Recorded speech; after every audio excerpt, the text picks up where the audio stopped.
तेरी ही बनाई दुनिया में कोई तुझसा क्यों नहीं मिलता, आखिर क्यों इस वर्तमान में कोई इतिहास रचने वाला कोई नहीं मिलता।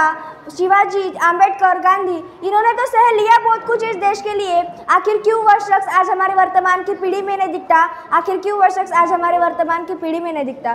नमस्कार मित्रांनो, मी सुहाना सारिका दिलीप धोटे, वर्ग 8वीची विद्यार्थिनी, विषय मांडत आहे इतिहासातून नेमके काय घ्यावे। मित्रांनो, वागणे ज्यांचे सर्वोत्तम आणि विचार ज्यांचे श्रेष्ठ तेच नेमके घडवतात इतिहास। इतिहासातून नेमकं काय घ्यावं असा कठीण प्रश्न तुमच्या आमच्या समोर मोठा प्रश्नचिन्ह टाकून उभा राहतो, कारण आमच्या इतिहासात अनेक सर्वश्रेष्ठ माणसे व अनेक ऐतिहासिक दृश्य होऊन गेले। सर्वश्रेष्ठ माणसे घडून गेले, माणसे नाही तर दैवत घडून गेले असेही म्हणायला हरकत नाही।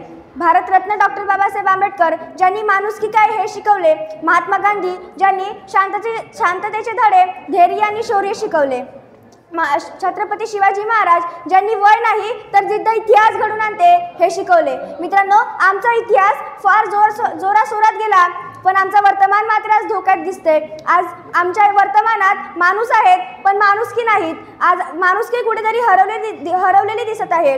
आज युवा आहेत पण युवा शक्ती नाही। मित्रांनो, आज आमच्या वर्तमानात माणूस आहे पण माणुसकी नाहीत, युवा आहेत पण युवा शक्ती नाहीत, सिमेंट कॉन्क्रीटचे घर आहेत पण घरात आपुलकी नाही। मग आम्ही या वर्तमानाचं करायचं काय? मित्रांनो, आज गरज आहे आम्हाला हा आमचा इतिहास समजून घेण्याची। हा इतिहास आपण समजून घेतला पाहिजे।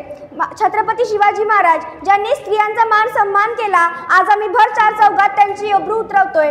मित्रांनो, जोपर्यंत आपले विचार बदलणार नाही तोपर्यंत आपण प्रगती सुद्धा करणार नाही, आणि जोपर्यंत या देशाची प्रगती होणार नाही तोपर्यंत घडून गेलेल्या इतिहासासारखा इतिहास मात्र आपण घडून आणू शकणार नाही। हे मात्र आपण सर्वप्रथम लक्षात घेतलं पाहिजे।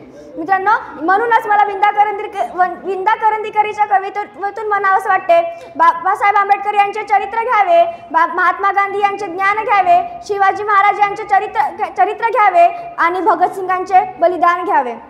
मित्रांनो, आमचा इतिहास इथेच संपत नाही, तर आजच्या स्त्रीने जिजामातेचे संस्कार घ्यावे, ते लोकांस द्यावे, शिवाजी महाराजांचे चरित्र घ्यावे, राणी लक्ष्मीबाईंचे चरित्र घ्यावे, डॉक्टर बाबासाहेब आंबेडकर यांचे ज्ञान घ्यावे, गाडगे महाराज यांचे स्वच्छसूत्रे विचार घ्यावे, सावित्रीबाई फुले यांचे धाडस घ्यावे। मित्रांनो, आपला इतिहास फार मोठा आहे, फार विशाल आहे, फार सुंदर आहे, फार सुरेख आहे, आणि अगदी आपल्या आयुष्यासारखा। आणि हेच आपलं आयुष्य आणि हेच आपल्या वर्तमानातलं आयुष्य, हेच आपलं आयुष्य सुंदर बनवण्यासाठी आणि आणखी सुरेख बनवण्यासाठी आपण आपल्या इतिहासातून साहस घेतला पाहिजे, धाडस घेतलं पाहिजे आणि बळ घेतलं पाहिजे।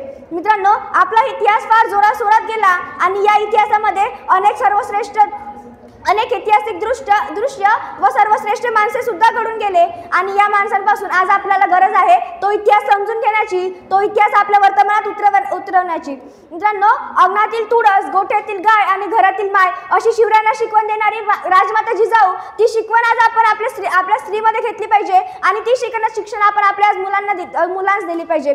आज भर चौघात आपण आपल्या स्त्रीची अब्रू उतरवतोय, मात्र छत्रपती शिवाजी महाराजांनी स्त्रियांचा सन्मान केला, ती राजांची शिकवण आज आपण आपल्या वर्तमानात घ्यायला हवी।